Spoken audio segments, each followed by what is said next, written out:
അതെ doctor TPS. ഇപ്പം എന്താ എന്നിട്ട് ചെയ്യാൻ പോണേ? എവിടെയാ ചേരാൻ പോണേ? അതെ, പഠിക്കാനാണോ പോണത്, ഉഴപ്പാനാണോ? ഹാർഡ് വർക്ക് വേണ്ട, സ്മാർട്ട് വർക്ക് ചെയ്യാൻ തയ്യാറാണോ? അങ്ങനെ സെക്യൂർ ആയിട്ടുള്ള ജോബ് കിട്ടാൻ നീ പഠിക്കൊന്നും വേണ്ട, 12ാം ക്ലാസ് വിദ്യാഭ്യാസവും വേണ്ട, 10ാം ക്ലാസ് ആകുമ്പോഴേ കിട്ടുമായിരുന്നു. എന്തെങ്കിലും ഒരു ജോലി കിട്ടാൻ വേണ്ടിയിട്ടാണോ ആൾ പഠിക്കുക?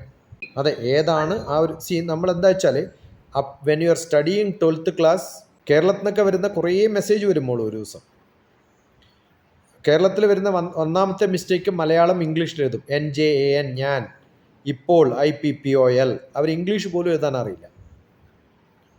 2, ഇംഗ്ലീഷിൽ എഴുതിയാലും ഒറ്റ പാരഗ്രാഫിൽ ആദ്യ കഥ മുതൽ അവസാന കഥ വരെ പലതും റിപ്പീറ്റ് ചെയ്ത് എഴുതും. പാരഗ്രാഫ് തരംതിരിച്ച് എഴുതാനുള്ളത് അറിയില്ല. പ്രസി റൈറ്റിംഗ് അറിയാം, യുവർ ഇംഗ്ലീഷ് ഈസ് ഗുഡ്. വളരെ റെയറായിട്ട് കാണുന്ന ഒരു സ്വഭാവമാണിത്. ഇന്നലെ ചോദിച്ചിട്ട് പോലും ഞാൻ സമയം കൊടുക്കാത്ത ആളുണ്ട്. അതെന്താ കാരണം എന്ന് വെച്ചാൽ അവർ എഴുതുമ്പോൾ നമുക്കറിയാം, പിന്നെ ആ കൺസേൺ അറിയാം. മനസ്സിലായോ? അപ്പോൾ I know. Mechanical engineering, government engineering കോളേജിൽ വീട്ടിൽ നിന്ന് പോയിട്ട് വരാൻ പറ്റുമോ? അപ്പോൾ മെക്കാനിക്കലിന് ഞാൻ മിഞ്ഞാന്നങ്ങാണ്ട് തിരുവനന്തപുരത്തുള്ളൊരു സ്റ്റുഡൻറ്റ് സംസാരിച്ചപ്പോൾ ആദ്യം പലരും ഫാമിലിയൊക്കെ പറഞ്ഞു മെക്കാനിക്കൽ മോശമാണെന്ന്. ഇപ്പോൾ ആ കുട്ടി ഒരു പേറ്റൻ്റ് എടുത്തു. കണ്ടുപിടുത്തത്തിന് അവനവൻ്റെ ഒരു റെക്കഗ്നീഷനാണ് പേറ്റൻറ്റ്. അതെടുത്തിട്ടുണ്ട്, നല്ല പ്രോജക്റ്റാണ് ചെയ്യുന്നത്. അപ്പം നമ്മൾ എവിടെ പഠിച്ചാലും നല്ലൊരു കമ്പനി ഉണ്ട്, നല്ലൊരു ഗ്രൂപ്പ് ഉണ്ട്, അവരൊക്കെ കൂടി നല്ലൊരു പ്രോജക്റ്റ് ചെയ്യാൻ തീരുമാനിച്ചു. അത് ആ college they have decided to do a project. Making of a satellite ആണ് അവരുടെ പ്രോജക്റ്റ് തന്നെ. മനസ്സിലായോ? അപ്പോൾ അത്തരം പ്രോജക്റ്റുകളൊക്കെ ചെയ്യാൻ സാധിച്ചാൽ, നല്ല കമ്പനി ഉണ്ടെങ്കിൽ. എന്നിട്ട് ഞാൻ ആ കുട്ടിയോട് ചോദിച്ചു, സാധാരണ മെക്കാനിക്കലിൽ മോള് പറഞ്ഞതുപോലെ ഗേൾസ് പോവാറില്ല എന്നൊക്കെ ഉള്ളത് കൊണ്ട് പല കോളേജിലും അങ്ങനെയാണ്. പക്ഷെ ഞാൻ പഠിപ്പിച്ച കോളേജിലൊക്കെ കുറച്ച് കുട്ടികൾ ഉണ്ടായിട്ടുണ്ട്, നോട്ട് ടു ലാർജ്. ഇത് പക്ഷേ ഹൈദരാബാദ് പോലുള്ള സിറ്റിയൊക്കെ ആയതുകൊണ്ടുണ്ടാവും. കേരളത്തിൽ അതിനുള്ളൊരു ട്രെൻഡ് ഉണ്ടോ എന്ന് അറിയാൻ വേണ്ടി ചോദിച്ചപ്പോൾ ആ ബാച്ചിൽ തന്നെ 15 പേരുണ്ട്. അവരുടെ സീനിയർ ബാച്ചിൽ ദർ വർ 22 ചിൽഡ്രൻ എന്നാണ് പറഞ്ഞത്, ഔട്ട് ഓഫ് 60. അപ്പോൾ അത്ര മോശമല്ല, ഒരു 30% ഗേൾസ് പോകുന്നുണ്ട് ഇപ്പോൾ മെക്കാനിക്കലിന്. എൻ്റെ വീഡിയോസ് വല്ലതും കണ്ടിട്ടുണ്ടോ? എല്ലാത്തിലും കമൻറ്റും ചെയ്യണം, ഇന്നതാണ് കണ്ടത്, ഇന്നതാണ് പഠിച്ചതെന്ന്. ഞാൻ +1 +2 പഠിക്കുന്ന കാലത്ത് മാത്സിൽ 4 മാർക്കാണ് ഔട്ട് ഓഫ് 60. അതാണ്. എത്ര മാർക്ക് കിട്ടി എന്നുള്ളതല്ല, are you ready to study എന്നുള്ളതാണ്. ഞാൻ നിന്നെ മാത്സും ഫിസിക്സും മെക്കാനിക്കൽ എഞ്ചിനീയറിംഗും ഫുൾ സബ്ജക്റ്റും എപ്പോൾ വേണമെങ്കിലും പഠിപ്പിക്കാം. പഠിക്കാൻ ബുദ്ധിമുട്ടുണ്ടെന്ന്, പഠിക്കാൻ ബുദ്ധിമുട്ടാണ്, എനിക്ക് പറ്റില്ല എന്നൊക്കെ പറഞ്ഞിരിക്കുന്ന കുട്ടികളെ പഠിപ്പിക്കുകയാണ് ഞാൻ ചെയ്യുന്നത്. കാരണം അങ്ങനെ ഒരു കാലം എനിക്കുണ്ടായിരുന്നു. അതുകൊണ്ട് എനിക്ക് ആ കുട്ടികളുടെ സഫറിങ് ശരിക്കും അറിയാം. പക്ഷേ ഈ 96 മാർക്ക് കിട്ടുന്ന വലിയ കാര്യമൊന്നുമല്ല. ഇന്നലെ ഞാനിട്ടൊരു വീഡിയോയിലൊരു ഉമ്മയാണ് പറയണത്, ശ്രദ്ധിച്ചോ എന്നറിയില്ല. എൻ്റെ വീഡിയോയും ആ ഉമ്മയുടെ ഓഡിയോയും ഉണ്ട് അതിനകത്ത് ഏതോ കോളേജിൽ എല്ലാവരും തോക്കുന്നാണ് പറഞ്ഞത്. ഞാൻ പറഞ്ഞു തോക്കണത് നല്ലതല്ലേ? അതെ, ഞാൻ പറയണത് ബിടെക്കിന് എല്ലാവരും പാസ്സാവുകയാണോ വേണ്ടത്? ബാക്കിയുള്ളവരെല്ലാവരും തോക്കണം. വളരെ സിമ്പിളായിട്ട് എടുത്തിട്ട് കോളേജുകളിൽ വെറുതെ നടക്കുന്ന കുറേ പേരെ കാണാം. അവർ പാസ്സായിട്ട് വല്ല കാര്യമുണ്ടോ? ഇനി അതേ കോളേജ് പ്രൈവറ്റ് കോളേജ് ആണെങ്കിൽ അതിനെ ഓട്ടോണമസ് ആക്കിയാൽ എല്ലാവരും പാസ്സാവും. അതാണ് ഞാൻ ഉമ്മയോട് പറഞ്ഞത്. ഓട്ടോണമസ് ആക്കുമ്പോൾ അവർ തന്നെയാണ് വാല്യുവേറ്റ് ചെയ്യുക.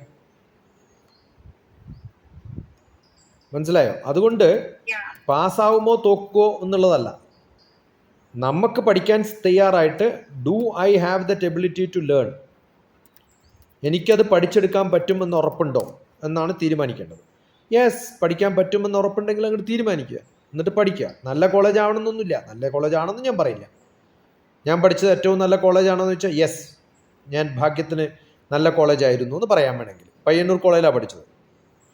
പക്ഷേ ആ ബാച്ച്, എൻ്റെ ബാച്ചാണ് പയ്യന്നൂർ കോളേജിൽ ഏറ്റവും നല്ല ബാച്ച്. അതിന് മുമ്പുള്ള ബാച്ചും മോശമാണ്, അതിന് ശേഷമുള്ള ബാച്ചും മോശമാണ്. ആ ബാച്ചിനെ നന്നാക്കിയത് ഞാനാണ്, അല്ലെങ്കിൽ ഞങ്ങൾ എല്ലാവരും കൂടിയാണ്. So we decided we are going to study. മിക്കവാറും സമരം നടക്കുന്ന സമയത്ത് ഞങ്ങൾ we will all go together to somebody's house, sit there and study. പക്ഷേ എനിക്കറിയില്ല ഹോസ്റ്റലിലൊക്കെ ഉണ്ടാവുന്ന സമയത്ത് ആ ഒരു എൻവയറോൺമെൻ്റൊക്കെ ഉണ്ടാവുമോ, പഠിക്കാനുള്ളൊരു താല്പര്യങ്ങളൊക്കെ ഉണ്ടാവുമോ എന്ന് ചോദിച്ചാൽ നമുക്കറിയില്ല. കാരണം എന്ന് വെച്ചാൽ മിക്കവാറും ഫസ്റ്റ് ഇയർ തന്നെ സെയിം സിലബസ് റിപ്പീറ്റ് ചെയ്യുന്ന സമയത്ത് ആൾക്കാരുടെ ധാരണ, ഇതൊക്കെ എളുപ്പമാണ്, നമുക്ക് പറ്റും. പക്ഷെ പരീക്ഷ വരുമ്പോഴേ മനസ്സിലാവുക നമ്മൾ പ്രീ ഡിഗ്രിക്ക് പഠിച്ചതുപോലെ അല്ല, +1 +2 പഠിച്ചതുപോലെ അല്ല എന്ന് അപ്പോഴാണ് മനസ്സിലാവുക. So it has A different നാക്ക് ഓഫ് ടീച്ചിങ്. അതുപോലെ അതിൻ്റെ എക്സാമിനേഷനും ഡിഫറെൻ്റ് ആയിരിക്കും. പിന്നെ അസൈൻമെൻറ്റ്സ് ഒന്നും പറഞ്ഞ സമയത്ത് ചെയ്യില്ല. ചിലപ്പോൾ ടീച്ചേഴ്സും അത്ര കെയർഫുൾ ആവണമെന്നില്ല. അപ്പോൾ നമ്മൾ പഠിക്കാൻ തീരുമാനിച്ചിട്ട് നല്ലപോലെ പഠിച്ചാൽ വലിയ ബുദ്ധിമുട്ടൊന്നും ഇല്ലാണ്ട് ഈ എൻജിനീയറിംഗ് പാസ്സാകാൻ വലിയ ബുദ്ധിമുട്ടൊന്നുമില്ല, എല്ലാ മനുഷ്യനും പാസ്സാവും. അതാണ് ഞാൻ ചോദിച്ചത് എന്താവാനാണെന്ന്. എൻജിനീയറിംഗ് കോളേജ് പാസ്സായി എന്തെങ്കിലും ഒരു ജോലി കിട്ടുക അതല്ല. 96% കിട്ടിയെന്ന് പറഞ്ഞിട്ടാണോ ഇത് പറയുന്നത്? ഞാൻ 100% കിട്ടിയ ആളെ കണ്ടിട്ടുണ്ട്. പക്ഷേ അവർക്ക് അവരുടെ കമ്മ്യൂണിക്കേഷൻ എന്ന് പറയുന്നത് നമുക്ക് ഏറ്റവും അത്യാവശ്യം പ്രൊഫഷണൽ ആവാനുള്ള കുറേ ക്വാളിഫിക്കേഷനിലൊന്ന് how to communicate, how to talk to people. മോള് സ്വന്തം ഇനീഷ്യേറ്റീവ് എടുത്ത് എൻ്റെ വീഡിയോ കണ്ട് ഒരു മെസ്സേജ് അയച്ചു എന്ന് പറയുന്നത് തന്നെ അണ്ടർസ്റ്റുഡ്. ആ ക്വാളിറ്റി കളയാണ്ടിരുന്നാൽ മതി. ആ ക്വാളിറ്റി കളയാതെ മെനക്കെടാൻ തയ്യാറാണോ എന്നാണ് ചോദിക്കുന്നത്. ഞാൻ പറയണത് ഡോണ്ട് തിങ്ക് ദാറ്റ് അതാണ് അങ്ങനെ ഹോസ്റ്റലിൽ പോയിട്ടുള്ള ആ ഒരു ജീവിതം തുടങ്ങിക്കഴിഞ്ഞാൽ then it goes out of your control. അതുകൊണ്ടാണ് ഞാൻ പറയുന്നത്. കുറേ കുട്ടികളെ, 1 മില്യൺ കുട്ടികളെ കണ്ടിട്ടുള്ള ആളാണ് ഞാൻ. മനസ്സിലായോ? Most of the students don't do well. അവിടെ വരുന്നവരൊക്കെ ഉഴപ്പുന്നവരാണ്. വളരെ സീരിയസ് ആയിട്ട് പഠിക്കണം നോക്കുന്ന സമയത്ത് your internet has to be strong. ഞാൻ അടുത്ത് തരാൻ പോകുന്ന അസൈൻമെൻറ്റ്സ് അതാണ്, അതുകൊണ്ടാണ് പറഞ്ഞത്. First thing, your internet has to be strong. Number 2, കോളേജിൽ പഠിപ്പിക്കുന്നത് മാത്രം ചെയ്താൽ പോരാ. നല്ലപോലെ അസൈൻമെൻറ്റ്സ് തരും, നല്ലപോലെ പഠിക്കാൻ പറയും. അതൊക്കെ പഠിക്കാം. അതിന് എക്സ്ട്രാ കോഴ്സസ് ചെയ്യണം. ഇന്ന് മുതൽ പഠിച്ചു തുടങ്ങാം പൈത്തൺ എന്ന് പറയുന്നൊരു സംഭവം. Register for that. അങ്ങനെ കുറേ കോഴ്സുകളൊക്കെ ചെയ്ത് കഴിഞ്ഞാൽ you become A real professional. ഹോസ്റ്റലിൽ താമസിച്ചാൽ എന്ത് പറ്റുമെന്ന് വെച്ചാൽ probably after 4 years you will get A degree. അത് പോരാ എന്ന് മോള് പറഞ്ഞതുകൊണ്ടാണ് ഞാൻ പറഞ്ഞത്. ആദ്യമായിട്ട് ചെയ്യുമ്പോൾ അതിന് സമയം എടുക്കും തോന്നും, രണ്ടാമത് ചെയ്യുമ്പോൾ എളുപ്പം തോന്നും. ഇപ്പോൾ ഈ കുറച്ച് സമയം സംസാരിച്ചപ്പോഴത്തേക്കും ആ ഒരു റിസർവേഷനും ഒക്കെ മാറിയില്ലേ മോക്കേൻ്റെ അടുത്ത്? അത് മാറും. അത് ഫസ്റ്റ് തോന്നുന്ന ഒരു ഡിഫിക്കൽട്ടി ഉണ്ടാവുള്ളൂ. കാരണം അച്ഛൻ്റെ അമ്മയുടെ അടുത്ത് ഭക്ഷണം നമ്പർ 1. ഇപ്പോൾ ഹോസ്റ്റലിൽ താമസിക്കുണ്ടാവുന്ന ഒരു ഇൻസെക്യൂരിറ്റി എന്ന് പറയുന്നത് അത് ഇഷ്ടപ്പെടുന്ന ഫൺ ലവിങ് ആയിട്ടുള്ള കുറേ പേരുണ്ട്. അവരുടെ കൂട്ടത്തിൽ പെട്ട് കഴിഞ്ഞാൽ ദെൻ യു കനോട്ട്. ഒരു തുള്ളി മഷി മതി ഒരു ഗ്ലാസ് വെള്ളം കേടാവാൻ. തൻ്റെ ഡ്രസ്സ്, തൻ്റെ ഭക്ഷണം.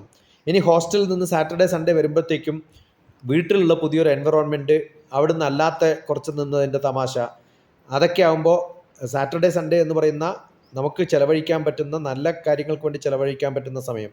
പിന്നെ ഇപ്പോൾ ഈ മോള് വിളിച്ചതുപോലെ ഹോസ്റ്റലിൽ നിന്ന് തന്നെ വിളിക്കാൻ പറ്റുമെന്ന് എനിക്ക്. ഇൻ്റർനെറ്റ് ഉണ്ടാവില്ല, നമ്പർ 1. നമ്പർ 2, കുറേ ആൾക്കാരുണ്ടാവും. അല്ല, മിക്കവാറും ഞാൻ ഹോസ്റ്റലിലൊക്കെ കണ്ടിട്ടുള്ളത് either the hostel is strict. Number 2, അതങ്ങനെ അല്ല സ്ട്രിക്റ്റ് അല്ലെങ്കിൽ ആ ഹോസ്റ്റലിൽ മിക്കവാറും ഉഴപ്പായിരിക്കും കൂടുതലുണ്ടാവുക. ആദ്യം മനസ്സിലാക്കേണ്ടത് 18 വയസ്സായാലും ഒരു കുട്ടിയും, നമ്മൾ സാധാരണ പറയാറുണ്ട് 18 വയസ്സായാൽ ഞാൻ മച്ചുവേർഡായി, എനിക്ക് ഇൻഡിപെൻഡൻസ് ഉണ്ടാവും, I am been recognised as a citizen. അതൊന്നും കോളേജ് കുട്ടികൾക്ക് ബാധകമല്ല. പക്ഷെ അതറിയാതെ അവിടെ ഉഴപ്പുന്ന കുറേ പേരെ കാണാൻ പറ്റും. But you can taste it. അപ്പോൾ അവിടെ പെർമനൻ്റ് ആയിട്ട് നിൽക്കണമെന്നില്ലല്ലോ. കുറച്ച് നോക്കിയിട്ടോ ശരിയല്ലാന്ന് തോന്നിയാൽ മാറാം. ഞാൻ പറയുന്നത് ഇതൊന്നും ഒരു ക്രൈറ്റീരിയ ആവരുത് ചേരാൻ വേണ്ടിയിട്ട്. ബട്ട് സ്വന്തം പഠിക്കാനുള്ള ഒരു തോന്നലോട് കൂടി, പക്ഷെ നല്ല കമ്പനി ഉണ്ടാവണം. You invite them to your house. അപ്പം നല്ല ചൂസീവായിട്ടുള്ള, നല്ല സെലക്റ്റഡ് ആയിട്ടുള്ള ഫ്രണ്ട്സിനെ you cannot call them and have an night over stay and then learn with them. പ്രാക്ടിക്കലൊക്കെ ചെയ്യാൻ പോവുക, അടുത്ത ഫാക്ടറികൾ വിസിറ്റ് ചെയ്യാം. ഇതൊക്കെയാവണം പ്രൊഫഷണലിസം. അതിന് പറ്റിയ ഗ്രൂപ്പിനെ കാണുക. പക്ഷെ അവിടെ ആവുന്ന സമയത്ത് that will be a different group. ചിലപ്പോൾ നല്ല ഗ്രൂപ്പിനെ കിട്ടില്ല എന്ന് ഞാൻ പറയുന്നില്ല. ഇപ്പം ഞാനൊക്കെ MSc പഠിക്കുന്ന സമയത്ത്, ഹോസ്റ്റലിൽ താമസിച്ച സമയത്ത്, ഞാൻ കുറേ എൻജിനീയറിംഗ് കോളേജ് അന്നേ ഞാൻ പഠിപ്പിക്കാൻ തുടങ്ങിയതാണ്. അന്ന് ജൂനിയറായിട്ട് അവിടെ ബിടെക്കിന് പഠിച്ചുകൊണ്ടിരിക്കുന്ന കുട്ടികളെ ഞാൻ MSc പഠിക്കുന്ന സമയത്ത് പഠിപ്പിച്ചു തുടങ്ങി. അതുപോലെ എൻ്റെ റൂംമേറ്റ് ഇപ്പോഴും കൂടെ ഉണ്ടായിരുന്ന ആൾക്കാർ ഞങ്ങൾ കമ്പൈൻഡ് ആയിട്ട് പഠിക്കുമായിരുന്നു. റിസർച്ച് സ്കോളേഴ്സ് വരുമായിരുന്നു. അതൊക്കെ മാസ്റ്റർ ലെവലിലാണ്. Everybody is serious. പക്ഷെ ബിടെക് എന്ന് പറയുന്ന ഗവൺമെൻറ് എഞ്ചിനീയറിംഗ് കോളേജിൽ മിക്കവാറും ഞാൻ കാണാറുള്ളത് അത്തരം ഒരു എൻവിറോൺമെൻ്റ് അല്ല എന്നുള്ളതാണ്. അതാണ് എൻ്റെ experience. So that is not the issue. Maths, physics, chemistry, biology. രണ്ടാമത്, മെക്കാനിക്കലിൽ എത്ര ഗേൾസ് ഉണ്ടാവുമെന്ന് എനിക്ക് ഗ്യാരണ്ടി പറയാൻ പറ്റില്ല. പക്ഷേ ഇപ്പോൾ കുറേ പേര് ചേരുന്നുണ്ടെന്നാണ് എൻ്റെ അറിവ്. Number 2.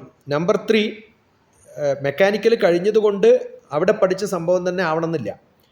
When you go for masters, നല്ല പോലെ പഠിച്ച് ഗേറ്റ് പാസ്സായാൽ when you do MTech you get fellowships.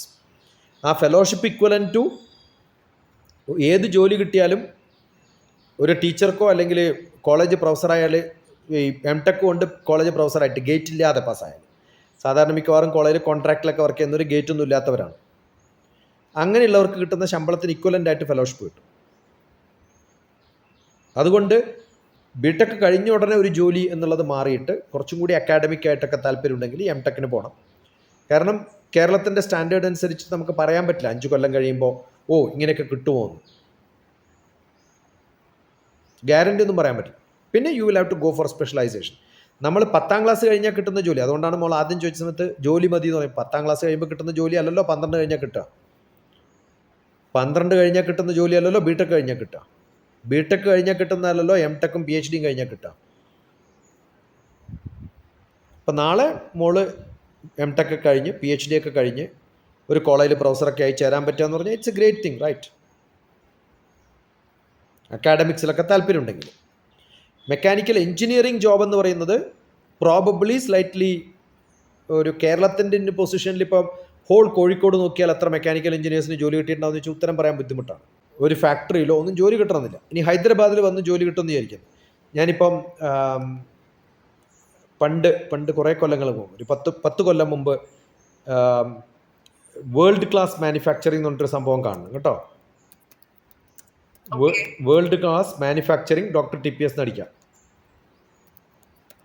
World class മാനുഫാക്ചറിങ്ങിൽ ഞാനൊരു ട്രെയിനിങ് ചെയ്തിട്ടുണ്ടായിരുന്നു 10 കൊല്ലം മുമ്പ്. ഞാൻ പ്രൊഫസറായിട്ട് വർക്ക് ചെയ്യുന്ന സമയത്ത് I went and learned how do world class manufacturing നടക്കുക, റാപ്പിഡ് പ്രോട്ടോടൈപ്പ്, അതൊക്കെ ആ സമയത്ത് ചെയ്തതാണ്. IPE എന്നാണ്. IPE, institute of public enterprises. അവരുടെ ഒരു പ്രോഗ്രാമാണ് ഞാൻ ചെയ്തത്. അപ്പോൾ നമ്മൾ പല ഫാക്ടറികൾ കാണാൻ പോകും. അത് ഞാൻ കംപ്ലീറ്റ് ഡോക്യുമെൻ്റ് ചെയ്തിട്ട് ഞാൻ അന്ന് വീഡിയോ എടുത്തിട്ട് അതൊക്കെ ഞാൻ ഇട്ടിട്ടുണ്ട്. അതുകൊണ്ടാണ് ഇപ്പോൾ കൃത്യമായിട്ട് എനിക്ക് പറയാൻ പറ്റുന്നത്. So I document, I keep writing, I seriously do things, I write report about it. IPE doctor TPS നടിച്ചു കഴിഞ്ഞാൽ you can see my programme and course which I did on world class manufacturing. അത് കുറേ മെക്കാനിക്കലും ഇലക്ട്രോണിക്സും ഇലക്ട്രിക്കലും ഒക്കെ ഉണ്ട് അതിനകത്ത്. അപ്പോൾ അത്തരം ഇൻഡസ്ട്രികളൊക്കെ നമ്മൾ പോയിട്ട് വിസിറ്റ് ചെയ്യാം. അതിനൊന്നുള്ള ചാൻസ് കേരളത്തിൽ വളരെ കുറവാണ്. അപ്പോൾ മെക്കാനിക്കൽ എഞ്ചിനീയറിംഗ് കഴിയുമ്പോൾ എനിക്ക് ഒക്കെ പറ്റുമോ എന്ന് ചോദിച്ചു കഴിഞ്ഞാൽ probably the chance is less. അപ്പോൾ ചെയ്യേണ്ടത് എന്താണ്? പറ്റുന്ന ഹോളിഡേയ്സിൽ യു ഷുഡ് ഹാവ്, അല്ലെങ്കിൽ you should get that experience from discussions. ഇൻ്റർനെറ്റിൽ തന്നെ പോയി നോക്കിക്കഴിഞ്ഞാൽ ഇഷ്ടംപോലെ കിട്ടും. നമ്മൾ ആക്ച്വലി ഫിസിക്കലി കാണുന്നത് പോലെ ഇന്ന് വീഡിയോഗ്രാഫ്സ് ആർ അവൈലബിൾ. അപ്പോൾ ഇതൊക്കെ ലേണിംഗ് പ്രോസസ്സാണ്. അതിൽ കാണുന്ന ഓരോ ടെക്നിക്കൽ ടേമും എഴുതി വെച്ച് അതിൻ്റെ ആക്ച്വൽ മീനിങ് മനസ്സിലാക്കി, അങ്ങനെയൊക്കെ മനസ്സിലാക്കി കഴിഞ്ഞാൽ മാത്സും ഫിസിക്സും മസ്റ്റാണ്. പക്ഷെ അതിനേക്കാളും കൂടുതൽ ഇതാ വേണ്ടതെന്ന് ഞാൻ പറയുന്നത്. അപ്പോൾ നല്ലപോലെ പഠിക്കാൻ താല്പര്യം ഉണ്ടാവുക. ആ ഒരു അപ്ലിക്കേഷന് വേണ്ടിയിട്ട് നമ്മൾ എന്തൊക്കെ പഠിക്കണം എന്ന് വിചാരിച്ച് നോക്കി അത് പഠിക്കാനുള്ളൊരു ശ്രമം നടത്തുക. അപ്പോൾ സബ്ജക്റ്റിനോട് കുറച്ചും കൂടി താല്പര്യം കൂടും. മാത്സിനോട് താല്പര്യം വരും, ഫിസിക്സിനോട് താല്പര്യം വരും. ഇപ്പോൾ പ്രോട്ടോടൈപ്പിംഗ് എന്നൊക്കെ പറയുന്ന സമയത്ത് ഡിസൈൻ തിങ്കിങ്ങിനെ കുറിച്ച് ഇപ്പോൾ ഇതിന് തൊട്ട് മുമ്പ് ഞാൻ സംസാരിച്ച ഡിസൈൻ തിങ്കിങ്ങിനെ കുറിച്ച് അറിയാൻ വേണ്ടി പാലക്കാട് നിന്ന് വിളിച്ച അരവിന്ദാണ്. അരവിന്ദിനോട് ഞാൻ കൃത്യമായിട്ട് പറയുന്നുണ്ട്. പക്ഷെ ആ സമയത്ത് വിട്ടുപോയതാണ് ഈ പ്രോട്ടോടൈപ്പിംഗ് ഒക്കെ. അതൊക്കെ ഡിസൈൻ തിങ്കിങ്ങിൻ്റെ ഭാഗമാണ്. നമ്മൾ ഒരു ഫോൺ ഉണ്ടാക്കുന്നതിന് മുൻപ് ഫോണിനെ കുറിച്ചുള്ളൊരു മോഡൽ ഉണ്ടാക്കും.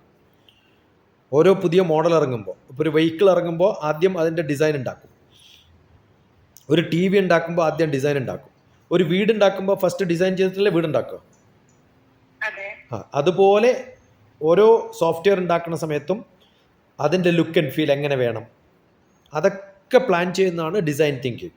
അത് എല്ലാ എഞ്ചിനീയറിങ്ങിലും വരും. അതെങ്ങനെയാണ് മെക്കാനിക്കലിൽ വരിക എന്നുള്ളതിന് ഉത്തരം പറഞ്ഞാൽ അതാണ് ഞാൻ പ്രോട്ടോടൈപ്പിംഗ് എന്ന് പറഞ്ഞിട്ട് നോക്കിയാൽ അത് കാണും. ആദ്യം ഒരു സാധനം ഉണ്ടാക്കുന്നതിന് മുമ്പ് അതിൻ്റെ പ്രോട്ടോടൈപ്പ് ഉണ്ടാക്കും. അത് ഉസ്മാനിയ യൂണിവേഴ്സിറ്റിയിലാണ് ഞാൻ പോയി കണ്ടതും പഠിച്ചതുമൊക്കെ.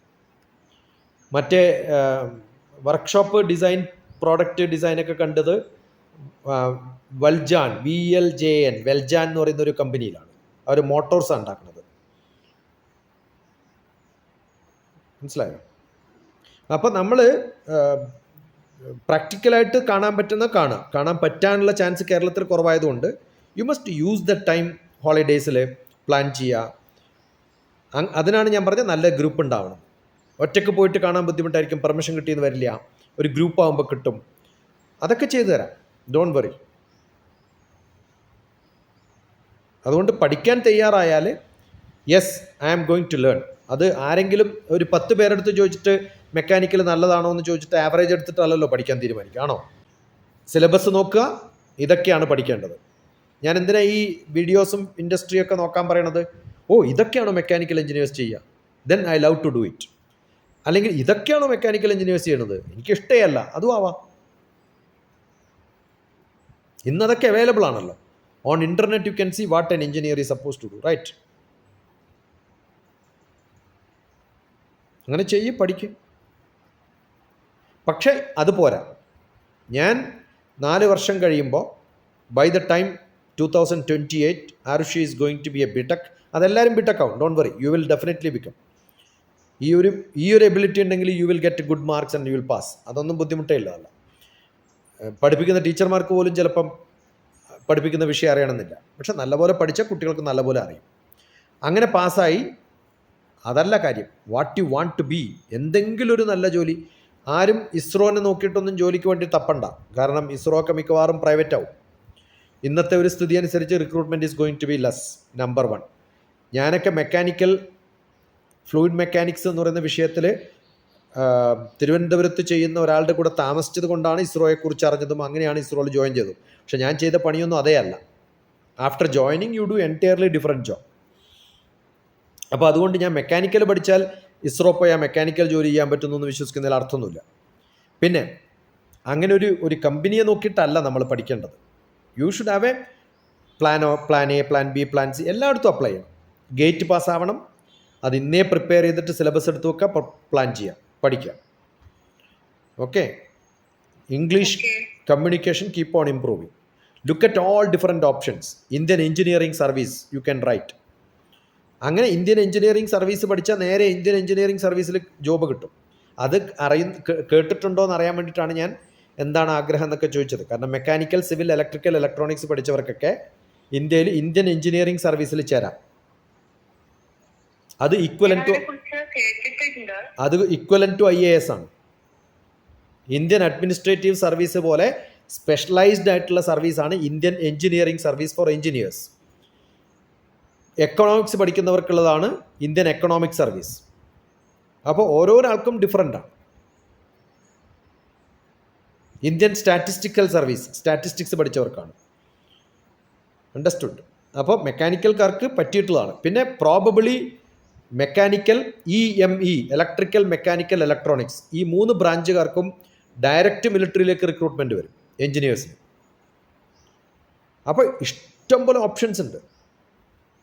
ഇതുണ്ടാവണമെങ്കിൽ വെറും എഞ്ചിനീയറിങ്ങും വെറും ഇംഗ്ലീഷ് സ്കില്ലും മാത്രം പോരാ. അനലിറ്റിക്കൽ, ലോജിക്കൽ, റീസണിങ്, ഫാസ്റ്റായിട്ട് മാത്സ് ചെയ്യാൻ പറ്റണം, ഫാസ്റ്റായിട്ട് പ്രോബ്ലം സോൾവ് ചെയ്യാൻ പറ്റണം, നല്ല പ്രസൻസ് ഓഫ് മൈൻഡ് ഉണ്ട്. അതൊക്കെ ഉണ്ടാക്കിയെടുക്കാൻ നീന്തം ജനിക്കുമ്പോഴേ കുട്ടികൾക്ക് അറിയാം അത് വെള്ളത്തിലല്ല നീന്താൻ നേരത്താന്ന് മാത്രം. ആ കുട്ടിയെ ജനിച്ചപ്പോൾ തന്നെ അമേരിക്കയിലൊക്കെ നീന്തം പഠിപ്പിക്കുന്നത് 3 മാസമുള്ളപ്പോഴാണ്. വെള്ളത്തിൽ കൊണ്ടിടും, അറിയാതെ നീന്തം പഠിക്കും. മനക്കിടാൻ തയ്യാറാണ്. I have that attitude, I have that mentality എന്ന് പറഞ്ഞാൽ then things will happen fast, don't worry. അതിനെപ്പറ്റി വേവലാതിയൊന്നും വേണ്ട. വെള്ളത്തിൽ ഇറങ്ങുമ്പോൾ കൈപിടിക്കാൻ ഒരാളുണ്ടാവുമല്ലേ വേണ്ടു. And you decide that you wanted to study. അല്ല സ്വന്തം ബിസിനസ് ചെയ്യാനോ സ്വന്തം എന്തെങ്കിലും തുടങ്ങാനോ അതല്ല മനസ്സിൽ. അല്ല, ഒരു ഗ്രാജുവേഷനാണ് പ്രോബ്ലമെങ്കിൽ you can do something else in your life and you can also earn money you can also do graduation private parallelly. BTech തന്നെയാണ് മനസ്സിൽ, ബിടെക് തന്നെ വേണമെന്ന് ആഗ്രഹമുണ്ട്, വെറും ഗ്രാജുവേഷന് വേണ്ടിയിട്ടല്ല ചെയ്യണത്. അപ്പോൾ ഇത് വെച്ചിട്ട് ബിടെക്കിൻ്റെ പ്രൊഫഷണൽ ജോലി തന്നെ കിട്ടണമെന്നുണ്ടോ, അല്ല വേറെ എന്തെങ്കിലും ജോലികളൊക്കെ ഏറ്റവും ഇഷ്ടമുള്ള പണി എന്താ പറയുക ആദ്യം?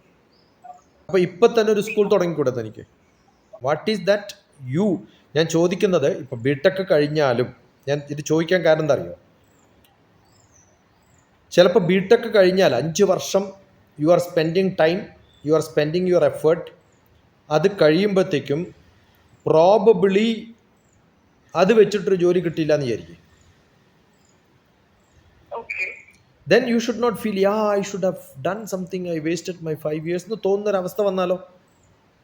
കാരണം ഈ ബിടെക് വെച്ചിട്ട് കിട്ടുന്ന ജോലികൾ എന്ന് പറയുന്നത് ഗ്യാരണ്ടീഡ് ഒന്നുമല്ല. ഇപ്പം ഞാൻ പല എഞ്ചിനീയറിംഗ് കോളേജിലും പോയി കഴിഞ്ഞാൽ 160 കുട്ടികളിൽ ഒരു ബിടെക്കുള്ള ഒരു 120 കുട്ടികൾ, 60 പെർ ബാച്ച്, 2 ബാച്ച്. തൃശ്ശൂരുള്ള ഒരു എഞ്ചിനീയറിംഗ് കോളേജ് ഒരു ദിവസം ടീച്ചേഴ്സിൻ്റെ ക്ലാസ് എടുക്കാൻ പോയതാണ്.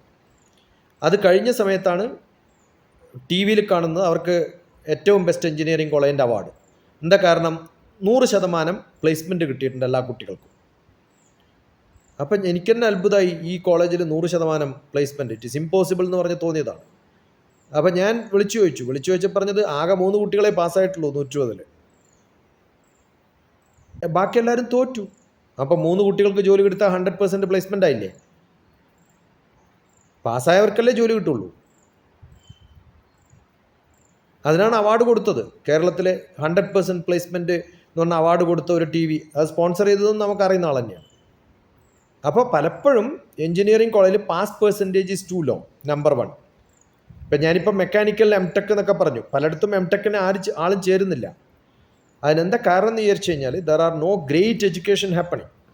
അപ്പോൾ വലിയൊരു എഡ്യൂക്കേഷൻ കിട്ടുമെന്ന് വിചാരിച്ചിട്ട് അവിടെ പോകുന്നൊരർത്ഥമൊന്നുമില്ല. ഇഫ് ദാറ്റ് ഈസ് ഫോർ, അതുകൊണ്ടാണ് ഞാൻ എംടെക്കും PhD ഒക്കെ ചെയ്ത് പോകണം, എന്നിട്ട് ഒരു എഞ്ചിനീയറിംഗ് കോളേജിൽ ജോലി കിട്ടണം. അങ്ങനെ എംടെക് പാസ്സായാലും ഞാൻ ഏതെങ്കിലും ഒരു ഡിപ്പാർട്ട്മെൻറ്റ്, ഞാൻ എക്സിക്യൂട്ടീവ് ഡയറക്ടറായിരുന്നു ഒരു എഞ്ചിനീയറിംഗ് കോളേജിൻ്റെ പയ്യന്നൂർ. അവിടെ നമ്മൾ അപ്ലൈ ചെയ്യാൻ വേണ്ടിയിട്ട് അഡ്വർടൈസ്മെൻറ്റ് കൊടുത്താൽ 3 വേക്കൻസിയിൽ 2000 പേരാ.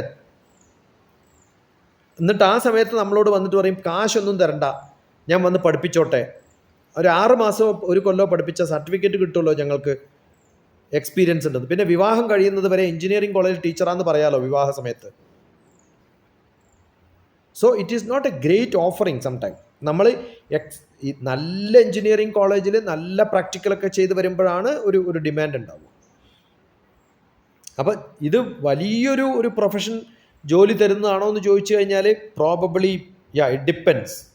ഒന്ന് depends how well you do it, how deeply you go inside, how best you do the programme, how best is the project which you do, how best is the journey you have. അങ്ങനെയൊക്കെ ഉണ്ടാവും. പക്ഷേ മിക്കവാറും ഒറ്റയ്ക്ക് അങ്ങനെ ചെയ്യുമ്പോൾ ആ ഒരു ബുദ്ധിമുട്ടുണ്ടാവും. I don't know how many good students will be around you. പിന്നെ ഇതൊക്കെ ചെയ്തിട്ട് എനിക്കൊരു ജോലി കിട്ടണം, I wanted to do something professionally. 5 കൊല്ലം if you are able to run a good institution, I'm sure you will become your own owner of your time, right? ഇതെല്ലാം കഴിഞ്ഞാൽ ഒരു മെക്കാനിക്കലിൻ്റെ ഒരു സംഭവം തുടങ്ങുന്നത് probably parallelly. You want education, you can always do it parallelly. അതിനുള്ള ability ഉണ്ടാക്കിയെടുക്കുന്ന ഒരാളാണെങ്കിൽ, I don't suggest this to somebody who just passed 12th class. കാരണം ആ ഒരു മെച്യൂരിറ്റി ഉണ്ടാവണമെന്നില്ല. They cannot run a program, they cannot do a job, അതൊന്നും ചെയ്യണമെന്നില്ല. പക്ഷേ yes, I wanted to do something, I wanted to show that I can do something great in my life എന്നുള്ളൊരു തോന്നലാണ് ചെയ്യുന്നുണ്ടെങ്കിൽ, what I suggest is probably you should jump into some activity where you get establish. ഇപ്പോൾ immediate കിട്ടുന്നുണ്ടാവുന്നില്ല, but you establish yourself in a next 1 year 2 years. But BTech കഴിഞ്ഞാലും ഇതേ സംഭവം ചിലപ്പോൾ തുടരേണ്ടി വരും. കാരണം ബിടെക് കഴിഞ്ഞ കുറേ പേരൊന്ന് കാണുക, എന്നിട്ട് നോക്കുക അവരൊക്കെ എന്താ ചെയ്യണേ, എത്ര ശമ്പളം കിട്ടുന്നുണ്ട്, എന്തൊക്കെയാണ് ചെയ്യണേ. Yes, sometime many people will get good jobs.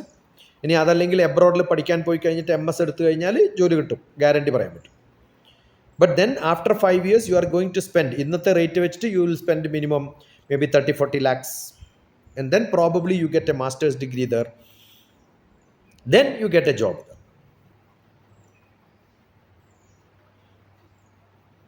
പക്ഷെ സ്വന്തം മെനക്കെടാൻ തയ്യാറാണോ? എനിക്ക് ഐ ഡോണ്ട് നോ വെദർ. അവരോട് ആദ്യം ചോദിച്ചത് കൃഷി ചെയ്യാറുണ്ടോ എന്നാണ്. ഈ 1 മന്ത് വീട്ടിലിരിക്കുന്നു അല്ലെങ്കിൽ കുറച്ച് കാലം വീട്ടിലിരിക്കുന്നു, you should have got into some agriculture. അങ്ങനെയാണെങ്കിൽ yes.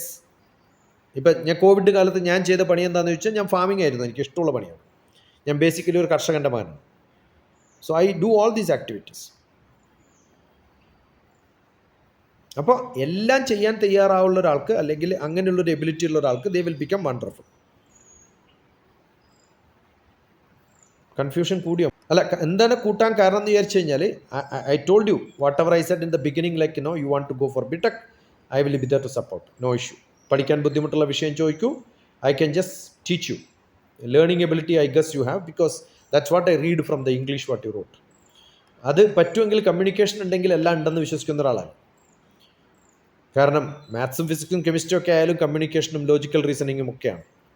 So I'm sure you can do that. It's not a big job. അതൊരു വലിയൊരു ഡീലാണെന്നൊന്നും ഞാൻ പറയുന്നില്ല.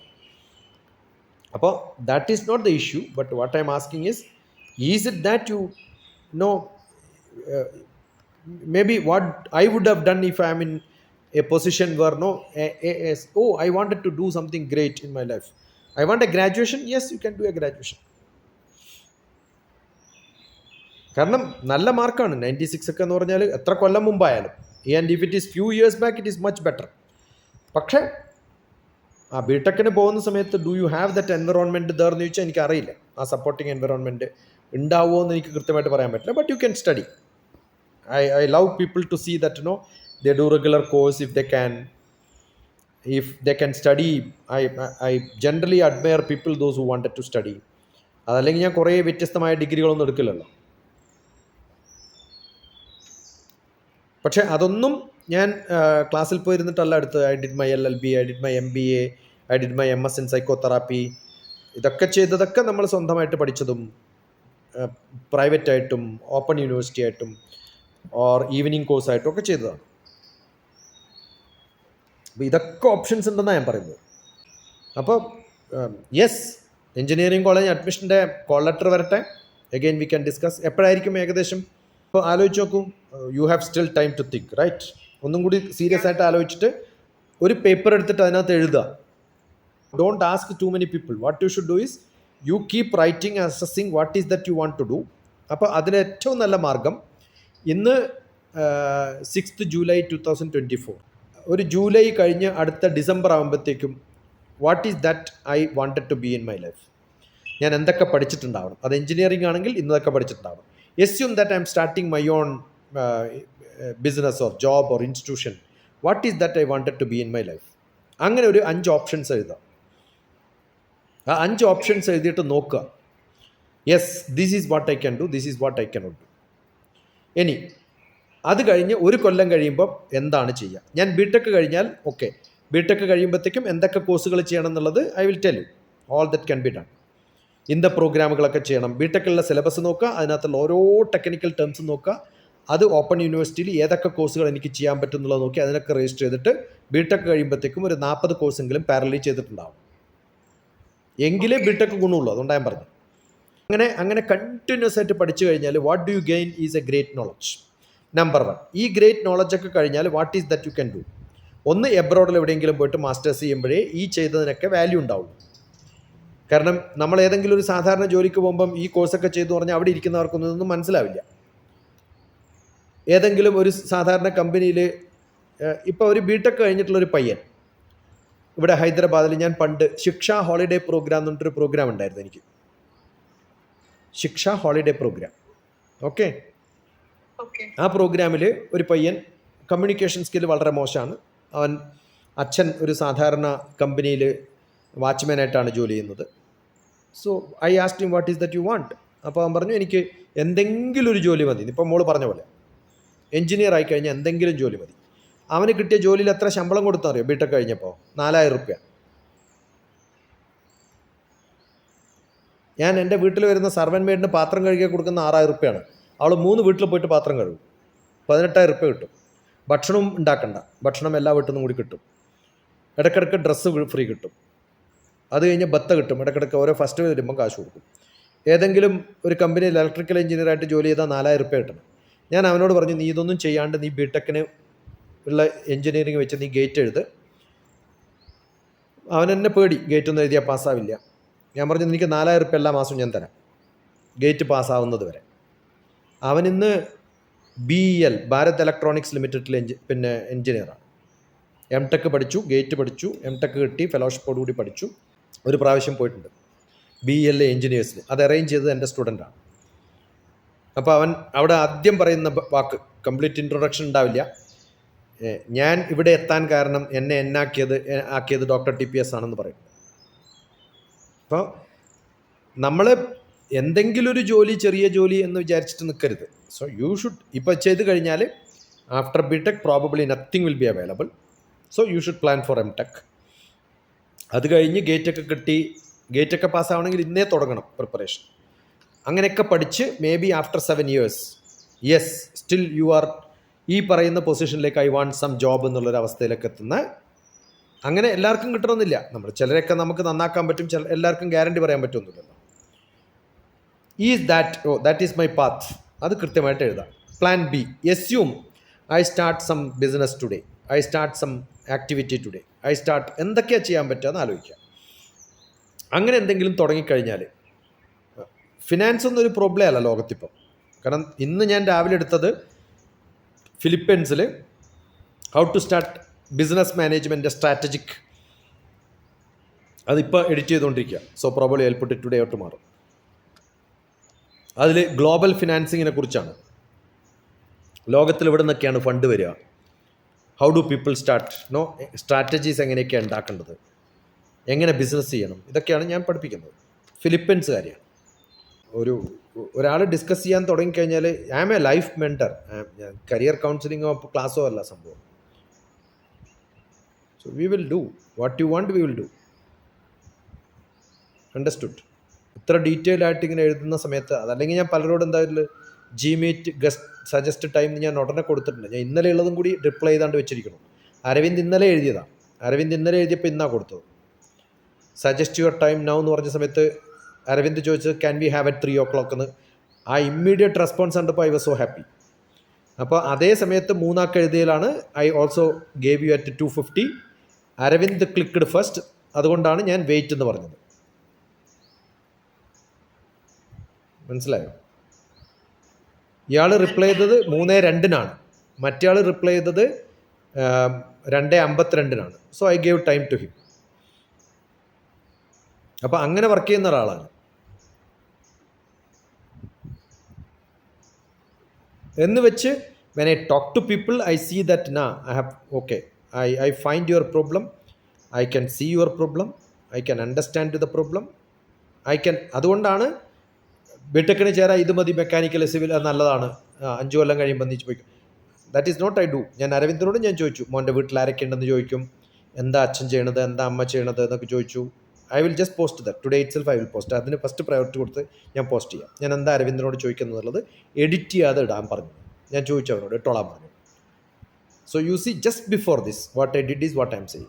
അപ്പം ഞാൻ ചെയ്യാറില്ല, എല്ലാവർക്കും ചെയ്യും ഞാനത്. മനസ്സിലായോ? അങ്ങനെ കുറേ പിള്ളേരുണ്ട് എനിക്ക്. പക്ഷേ ഓരോരാളോടും അവരുടെ ഫാമിലി, അവരുടെ ബാക്ക്ഗ്രൗണ്ട്, അവരുടെ ആഗ്രഹങ്ങൾ, അതൊക്കെ നോക്കിയിട്ട് നമുക്ക് സജസ്റ്റ് ചെയ്യാൻ പറ്റും. അതല്ലാതെ നമ്മൾ എല്ലാവർക്കും ഒരേ മരുന്ന് കൊടുക്കാൻ പറ്റും. അതുകൊണ്ട് കുറേ ആളെടുത്തുനിന്ന് സജഷൻ ചോദിച്ചിട്ട് ആവറേജ് എടുത്തിട്ടല്ല നമ്മുടെ ജീവിതം തീരുമാനിക്കേണ്ടത്. അങ്ങനെ പറയുന്ന ഇഷ്ടം പോലെ ആൾക്കാരുണ്ടാവും. That is not what I do. Okay? അതുകൊണ്ട് യു ഹാവ് സ്റ്റിൽ ടൈം. വേവലാതിപ്പെടേണ്ട സമയമൊന്നുമില്ലല്ലോ. കാരണം നാളെ ഇന്നിപ്പോൾ ഫീസ് അടച്ച് നാളെ അഡ്മിഷൻ എടുക്കേണ്ട ആൾക്കാർ പോലും എന്നെ വിളിക്കാറുണ്ട്. അപ്പോൾ ഞാൻ പറയാറുണ്ട്, ഒന്നും ആലോചിക്കേണ്ട, നേരെ പോയി കാശ് അടച്ചോ. കാരണം നിങ്ങൾക്ക് വേറെ ഓപ്ഷൻ ഒന്നുമില്ലല്ലോ കയ്യിൽ. നീക്കി വേറൊരു ഓപ്ഷൻ ഇല്ലെങ്കിൽ എന്ത് ചെയ്യും? ആ ഉള്ള കാര്യങ്ങൾ ഏറ്റെടുക്കും. ആണോ അല്ലയോ? എനിക്ക് 2 ഓപ്ഷൻ ഉണ്ടെങ്കിൽ എന്ത് ചെയ്യണം? നമ്മൾ കമ്പയർ ചെയ്യണം. അങ്ങനെ വരുന്ന സമയത്ത് എന്നെ വിളിച്ചോ എന്നാണ് ഞാൻ പലരോടും പറയാറുള്ളത്. ഞാൻ പലർക്കും അങ്ങനെ വീഡിയോയിലും കാണാം. ഈ വീഡിയോയിൽ 4 എണ്ണം ഇടുന്ന സമയത്ത് ഇതേപോലെ ഓഡിയോയിൽ മണിക്കൂറുകളോളം സംസാരിക്കുന്ന 100 എണ്ണം ഉണ്ടാവും. അവരിൽ ചിലരോടൊക്കെ ഞാൻ പറയാറുള്ളത്, when you have 2 options, you ask me whether this is right or that is right, then I can tell you my views. അപ്പോൾ അപ്ലൈ ചെയ്യുക. എല്ലായിടത്തും അപ്ലൈ ചെയ്തിട്ടുണ്ട്, അടുത്തൊക്കെ അപ്ലൈ ചെയ്യുക. എവിടുന്ന വരുന്ന വെച്ചാൽ വരിക. അങ്ങനെ വരുന്ന സമയത്ത് then I will suggest U. പക്ഷേ ആ സമയം വരെ റൈറ്റ് ഡൗൺ എനിക്ക് എന്തൊക്കെ ചെയ്യാൻ പറ്റും. സിവിൽ സർവീസ് എഴുതാൻ ബിടെക് വേണമെന്നില്ല. You can do a graduation. B A English ചെയ്യാം, ബി എ ഹിസ്റ്ററി ചെയ്യാം, പ്രൈവറ്റ് ആയിട്ട് ചെയ്യാം, and you can study totally by yourself. കാരണം ഈ ബിടെക് പഠിക്കുന്ന സമയത്ത് ഒരു സിറ്റുവേഷൻ കിട്ടില്ല. അല്ല, ഞാൻ പറയുന്നത് വേറെ ജോലി കിട്ടിയില്ല, എം ടെക് കിട്ടിയില്ല, അങ്ങനെയാണെങ്കിൽ സിവിൽ സർവീസ് എന്നല്ല പറയേണ്ടത്. ആണെങ്കിൽ by the time you pass 28 you should also finish your preparation. Civil service doctor TPS അടിച്ചു നോക്കിയോ? എൻ്റെ ശിക്ഷ holiday programme complete civil service കുട്ടികളുടെ ആസ്പിരൻസ് ആയിരുന്നു. അവർ പലരും അതായിട്ടുണ്ടോ എന്ന് ചോദിച്ചാൽ അവർ മിക്കവാറും എബ്രോഡിൽ പഠിക്കാൻ പോയി, അല്ലെങ്കിൽ they have got much more better job, bigger job, earning money than a government civil സർവൻറ്റിനേക്കാളും കൂടുതലാണ് അമേരിക്കയിൽ ജോലി കിട്ടുമ്പോൾ കിട്ടുക. ഓക്കെ, ഞാനിപ്പോൾ അയച്ചു civil service prelims handbook എന്ന് പറഞ്ഞ ബുക്ക് അയച്ചിട്ടുണ്ട്. The PDF is in your file. And then look at UPSC doctor TPS. എൻ്റെ ജ്ഞാനം എന്ന് പറഞ്ഞ വീട് നോക്കുക. ഡെസ്റ്റിനേഷൻ IAS എന്ന് പറഞ്ഞ പ്രോഗ്രാം നോക്കുക. ഡെസ്റ്റിനേഷൻ IAS എന്ന് പറഞ്ഞാൽ കേരളത്തിൽ ഇഷ്ടംപോലെ ക്ലാസ്സുകൾ, കോഴിക്കോട് അടക്കം.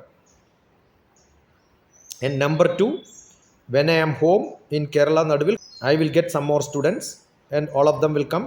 We will all combinedly prepare for your examination. പക്ഷെ ഡെഡിക്കേറ്റഡ് ആവണം. No rest, nothing else. കാരണം അത് അത്ര എളുപ്പം എനിക്കതല്ലെങ്കിൽ ഇത് ചെയ്യാൻ പറ്റും എന്നുള്ളൊരു തോന്നലാവരുത്. അത് 100% ഡെഡിക്കേഷനാണ്. KLH എന്ന് പറഞ്ഞാൽ KL യൂണിവേഴ്സിറ്റി ഹൈദരാബാദ് എന്ന് പറഞ്ഞിട്ടൊരു സ്ഥലത്ത് ഞാൻ ലോജിക്കൽ റീസണിങ്, അനലിറ്റിക്കൽ സ്കില്ലൊക്കെ പഠിപ്പിക്കുന്ന ഭാഗം കേൾക്കണം. KLH ഡോക്ടർ TPS അടിക്കുക. ക്യാമ്പസ് ടു കോർപ്പറേറ്റ് എന്ന് പറഞ്ഞിട്ടൊരു പേപ്പർ ഞാൻ പഠിപ്പിക്കുന്നുണ്ട്. ഞാൻ എഴുതി, ഇതൊക്കെ ഞാൻ ആ പറഞ്ഞുകൊണ്ടിരിക്കുമ്പോൾ ഞാൻ മെസ്സേജ് ചെയ്യുന്നുണ്ട്. That is what I do. Understood? ഞാൻ KLH ഡോക്ടർ TPS അടിച്ചു കഴിഞ്ഞാൽ you can see how I'm teaching logical reasoning, mathematical ability, analytical skill, communication skill, ഇതൊക്കെ പഠിപ്പിക്കുന്നുണ്ട് ഞാൻ. ആ പഠിപ്പിക്കുന്ന സമയത്ത് how do I teach them എന്ന് കൃത്യമായിട്ട് കാണും. ഓക്കെ. അതുപോലെ UGC നെറ്റ് എക്സാമിനേഷൻ പേപ്പർ 1, ഇതൊക്കെ ലോജിക്കൽ റീസണിങ്, അനലിറ്റിക്കൽ സ്കില്ലാണ്. ഇപ്പോൾ UGC coaching, net coaching doctor TPS അടിക്കുക. അതിലും കാണാം ഇഷ്ടംപോലെ അത്തരം പരിപാടികൾ. നെറ്റ് എക്സാം ഡോക്ടർ TPS അടിച്ചാൽ അതിനകത്തും കാണാൻ കുറച്ച്. ഇതൊക്കെ logical reasoning, analytical skill, mathematical ability ഒക്കെയാണ് എൻ്റെ സ്ഥിരം പണി. അതുപോലെ UPSC ഡോക്ടർ TPS അടിച്ചാൽ ചില സബ്ജക്റ്റുകൾ വളരെ ഡീപ്പായിട്ടുള്ള ഇന്ത്യൻ ഫിലോസഫി, അതിൻ്റെ ക്ലാസ്സുകൾ, how to read newspaper, more important. ഞാൻ ഏറ്റവും ഇഷ്ടപ്പെട്ടത് തൻ്റെ ഇംഗ്ലീഷ് റൈറ്റിങ്ങിൻ്റെ കോംപ്രഹെൻഷനാണെന്ന് പറഞ്ഞപ്പോൾ start today onwards reading Hindu newspaper. Hindu news പേപ്പറിൽ ഇൻ്റർനാഷണൽ പേജ്, വേൾഡ് പേജ് മാത്രം വായിക്കുക. ആ വേൾഡ് പേജ് വായിച്ചിട്ട് അതിൻ്റെ ഒരു ബ്രീഫ്, ഏതെങ്കിലും ഒരു ന്യൂസ് വായിക്കുക. ആ ന്യൂസിൻ്റെ ബ്രീഫ് എഴുതിയിട്ട് എനിക്ക് അയക്കുക. On WhatsApp as a text. Then I will correct it, edit it, and then I will tell you, oh, this is what you should do. ഒരു ന്യൂസ് ഇന്റർനാഷണൽ വേൾഡ് പേജ് എന്ന് മാത്രം വായിക്കുക ആദ്യം. ബാക്കിയുള്ളതും വായിച്ചോളൂ, പക്ഷെ എനിക്ക് അയക്കേണ്ടത് ഇന്റർനാഷണൽ വേൾഡ് എന്നാണെന്ന് മാത്രം. ഓക്കെ, വേൾഡ് പേജ് എന്നിട്ട് കാണാം. ഇന്റർനാഷണൽ പേജ് എന്നിട്ട് പേജിൻ്റെ മുകളിൽ തന്നെ എഴുതിയിട്ടുണ്ടാവും ടൈറ്റിൽ. അതൊന്നും ആരും നോക്കാറില്ല സാധാരണ. അതുകൊണ്ട് ന്യൂസ് പേപ്പർ വായിക്കാൻ പഠിപ്പിക്കുന്ന ആളാണ് ഞാൻ. ഡോക്ടർ TPS ന്യൂസ് പേപ്പർ എന്ന് അടിച്ചു കഴിഞ്ഞാൽ you will see how I am teaching people how to read newspaper. Engineering ഒക്കെ it just becomes a fun and a joke. You should have. അതുകൊണ്ടാണ് ഞാൻ ചോദിച്ചത് വാട്ട് ഈസ് യുവർ എയിം എന്നൊക്കെ ചോദിച്ച് തുടങ്ങിയത് അതാണ്. ഇപ്പോൾ IAS ഡോക്ടർ TPS അടിക്കുക, സിവിൽ സർവീസ് ഡോക്ടർ TPS അടിക്കുക, അതൊക്കെ കാണുക. കാണുന്ന എല്ലാത്തിലും കമൻറ്റ് ചെയ്യുക. ഞാൻ ഇതൊക്കെ കമൻറ്റ് കണ്ടിട്ടാണ് ഞാൻ അപ്രൂവ് ചെയ്യുക. ഈ സംസാരിക്കുമ്പോഴൊക്കെ കയ്യിൽ പേനയും പേപ്പറും ഉണ്ടോ? അത്യാവശ്യമായിട്ട് വേണ്ടത് അങ്ങനെയാണ്. അല്ലെങ്കിൽ ഞാൻ ചെയ്യുന്നത് പോലെ ഉടനെ അപ്പം തന്നെ മെസ്സേജിൽ അല്ലെങ്കിൽ നോട്ടിൽ പിന്നെ ഫോണിൽ അങ്ങനെയൊക്കെയാണ് ചെയ്യുക. അതല്ലെങ്കിൽ you will not get know. അതാണ് first to become a civil service. അതാണ് ആദ്യം ക്വാളിറ്റി. നമ്മളൊരു മന്ത്രിയോട് സംസാരിച്ചുകൊണ്ടിരിക്കുകയാണ്, കുറേ കഴിഞ്ഞപ്പോൾ എന്തൊക്കെയാണ് ടാസ്ക് എന്ന് പറയുമ്പോൾ എൻ്റെ ഓർമ്മയിലുള്ള 4 പറഞ്ഞാൽ മതിയോ? എൻ്റെ വെബ്സൈറ്റ് നോക്കിയിട്ടുണ്ടോ? മൻമോഹൻ സിംഗിന് എൻ്റെ കൈ പിടിക്കുന്നതാണ് പടം എൻ്റെ വെബ്സൈറ്റിൽ. ഓക്കെ, ഐ വാസ് വിത്ത് റോ. RNWയിലായിരുന്നു, മിലിറ്ററി ഇൻ്റലിജൻസിലെ ഡെപ്യൂട്ടി ഡയറക്ടറായിരുന്നു ഞാൻ. നല്ല 10 ചോദ്യങ്ങൾ വെച്ചിട്ട് എന്നെ ഇൻ്റർവ്യൂ ചെയ്യാൻ വരണം. Okay, look at Pakistan doctor TPS. You can see people interviewing me.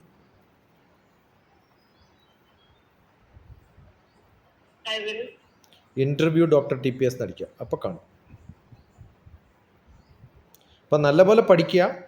Just start preparing yourself for the best options what you have. അത്യാവശ്യമായിട്ട് വേണ്ടതാണ്. Mechanical, yes, if you want to do mechanical you can do that, but then seriously start preparing for what you want to do in your life. That is more essential. ഇതൊക്കെ plan ചെയ്യുക കൃത്യമായിട്ട്. എന്നിട്ട് keep updating some time. Need not be, നമ്മൾ കാണണമെന്നൊന്നും ഞാൻ പറയുന്നില്ല. You need not be, കാരണം because this a digital world. Any time you can do it digitally also. Distant ആയിട്ടും ചെയ്യാം. There are lot of my students whom I don't meet them, so it's not must. എപ്പോഴും ഞാൻ അങ്ങനെയാണ്. ഞാൻ പോകുന്ന സമയത്ത് ചെറിയൊരു ക്യാമ്പ് പോലെ ഉണ്ടാവും, കുറച്ച് പേരൊക്കെ കൂടെ വന്ന് താമസിക്കും. They all learn together. അപ്പോൾ അത് ഓരോ തീം വെച്ചിട്ടാണ് ചെയ്യുക. ചിലപ്പം ആ തീം മെക്കാനിക്കൽ എഞ്ചിനീയറിംഗ് ആവാം, സിവിൽ എഞ്ചിനീയറിംഗ് ആവാം. അതേപോലെ ഇപ്പോൾ സിവിൽ സർവീസിനുള്ള ഗ്രൂപ്പുകൾ ഉണ്ടാവും. ആ ക്യാമ്പുകളൊക്കെ പേര് ജ്ഞാനം എന്നാണ്, JNAANAM, ജ്ഞാനം. അല്ല, ഞാൻ കുറേ കാര്യം പറഞ്ഞിട്ടുണ്ട്. എന്തൊക്കെ ചെയ്യാൻ പറ്റുമോ, എന്തൊക്കെ മനസ്സിൽ ഓർമ്മയുണ്ടോ, എന്തൊക്കെ പതിഞ്ഞിട്ടുണ്ടോ അത് ചെയ്യാം. അതിൻ്റെ ഡീറ്റെയിൽസാണ് ഇപ്പോൾ പോസ്റ്റ് ചെയ്തിട്ടുള്ളത്. Civil service prelims handbook എന്ന് പറഞ്ഞിട്ടൊരു ബുക്കുണ്ട്. It's little old. ചിലപ്പോൾ സ്റ്റാറ്റിസ്റ്റിക്സ് അന്ന് ഞാൻ 20 ലക്ഷം ആൾക്കാർ എഴുതിയിൽ 15 ലക്ഷം എഴുതുള്ളൂ, 5 ലക്ഷം എഴുതാറില്ല എന്ന് പറഞ്ഞു. പക്ഷേ ഇപ്പം അത് 13 ലക്ഷം ആൾക്കാർ അപ്ലൈ ചെയ്തിട്ട് 8 ലക്ഷം പേര് എഴുതുന്ന ഒരു അവസ്ഥയിലേക്ക് എത്തിയിട്ടുണ്ട്. ആ ഒരു മാറ്റമൊക്കെ ഉണ്ടാവുള്ളൂ.